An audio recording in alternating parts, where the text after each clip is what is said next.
Pang-apat na pinakamayamang tao sa Pilipinas, hindi daw binibigyan ng baon ang anak. Huwag niyo rin bibigyan ng baon, kailangan magdala sila ng pagkain. Yun ang baon nila sa eskwela. At wala silang bibiling kung ano-anong kalokohan na borloloy. Para mas matuto. Pare, kung pinalaki mo yung mga anak mo malalaking ulo, baka makipagsunto ka sa security guard sa kalye yun. Pero pag pinalaki mo ng simpleng tao, ay, pare, hahaba na buhay nun.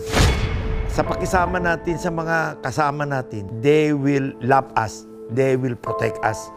Eh kung bastos ka sa mga kasama mo, hindi ka tutulungan ng mga yun. Yo, what's up? This is Real Talk Darbs, ang pambansang issue analyzer ng Pilipinas, wherein I'm trying to influence you how to think critically about sa mga recent viral social issues ngayon dito sa Pilipinas. And today, we're gonna be talking about another viral interview patungkol sa fourth richest man in the Philippines, na si Ramon Ang. Pera nga ba talaga ang sukatan ng success ng isang tao? Gaano nga ba dapat kadami ang pera mo para masabing mayaman ka?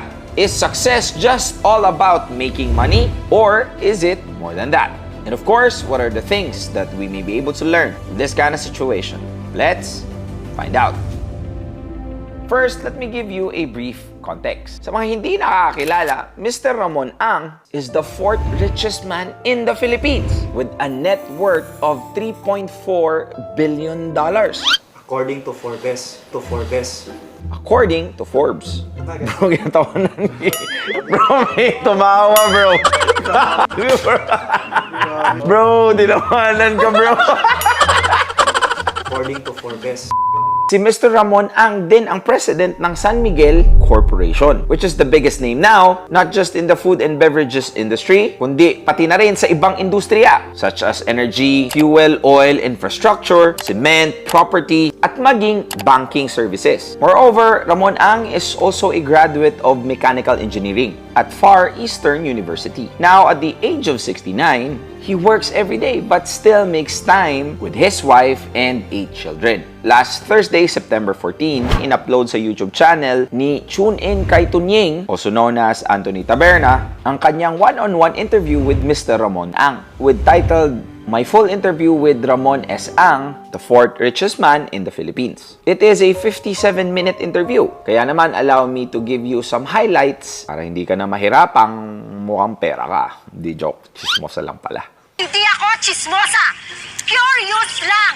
Sa simula ng video, binati agad ni Katunying ang style ni Mr. Ramon Ang dahil ang simple at low-key lang nito. Ang suot yung sombrero, Petron. Kasi alam mo naman ako, hindi ako maarting tao. Kung minsan, pagbaba ng kotse, kung ano nadampot, yung susuting ko. He was also asked kung pinangarap niya bang maging mayaman. Hindi pinapangarap yung magtrabaho. Basta tayo, trabaho lang na tayo ng trabaho. Eh kung ano mangyari, mangyari na. Kung may konting swerte, di swerte. Kung wala naman, pasensya.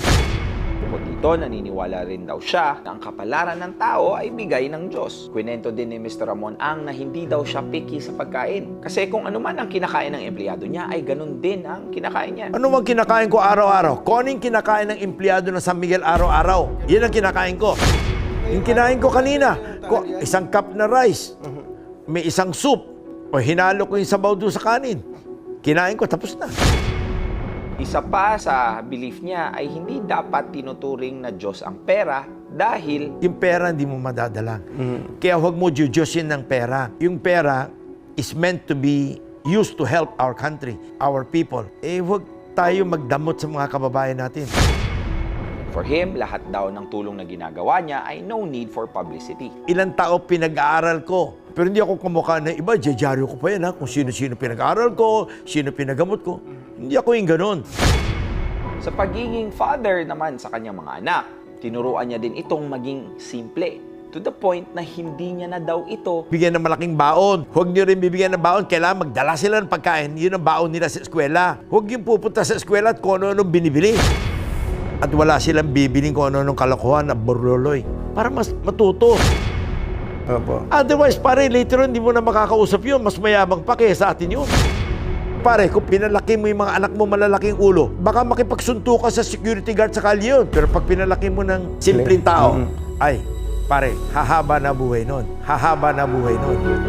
Dagdag pa rito, ganun na rin daw ang value ng pakikisama. Sa pakisama natin sa mga kasama natin, they will love us. they will protect us. Kung bastos ka sa mga kasama mo, di ka tutulungan ng mga yun.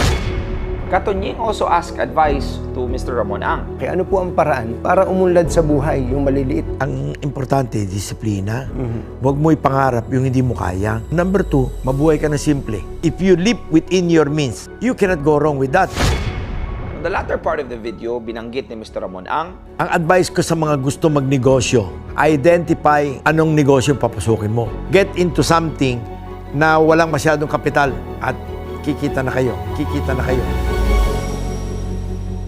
Sa ngayon, this video garnered more than 300,000 views as of the time I'm recording this video. Kumalap din ito ng mga positive sentiments mula sa mga netizens. Tulad ni Jump C, hindi mo akalain na multi-billionaire ang nagkakwento. One of the most humble elite in the Philippines. Sabi naman ni CNLR, thank you sir, napakadami mong naibigay nung nangangailangan ang Pilipinas. True to his words, money is meant to be shared. So, what are the 3 things that we may be able to learn from this kind of situation? Number 1, money is not your greatest wealth. Kala ko dati na pera lang ang makapagsasabi sa akin na mayaman na ako. Buti na lang, na-realize ko habang maaga pa na hindi pala. Because money is just a tool for trading time. Your true wealth is your time and freedom. Remember that life isn't always about having everything. It's about appreciating what you have. After all, the best things in life aren't things. Number 2, it's not about how much you can have, but how much you can give. Sino ba naman na malulungkot kapag marami kang pera? Ibang-iba ang saya kapag may natutulungan ka dahil sa pera na yun. Nung nakikita mong nagiging blessing ka sa iba, you realize that the real measure of your wealth is how much you'd be worth if you lost all your money. Remember that the happiest people are not those getting more, but those giving more.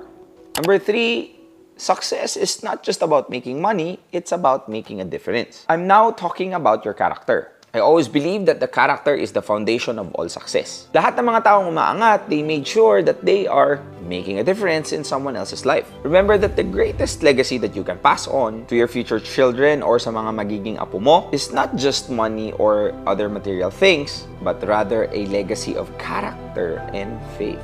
Sabi nga, di ba, meron kang 2 kamay. Yung isa para tulungan ang sarili mo at yung isa ay para tulungan ang kapwa mo. Remember, you have not lived today until you have done something for someone who can never repay you. Real talk. Sa totoo lang, napakadali lang sabihin na i-share kung anong meron ka. I hope that you do not compromise your own financial security dahil lang sa kagustuhan mong makatulong. Lalo na most of us are trying to survive just to meet ends. Watching his interview feels like listening to a father figure with so much wisdom to share. And I realize he's one of the richest men in the Philippines. And it's not only because of his status, his money, his character, but also his mindset. And one thing I realized as well, that money really just amplifies the type of human being you are. Kung mabuti kang tao, mas lalo kang bubuting tao pag marami kang pera. At kung masama ka, mas lalo kang magiging walang hiya. Imagine, ang mindset niya is to make a difference in this country by providing the Filipinos an opportunity to make a change in this world. Wala kang mararamdaman na greediness o selfishness. If you're watching right now, I hope that you learn that the only thing stopping you from accomplishing great things are the doubts that you have today. At the end of the day, your worth is not based on your wealth, but through the lives that you touch, the love you give, and the positive influence you make.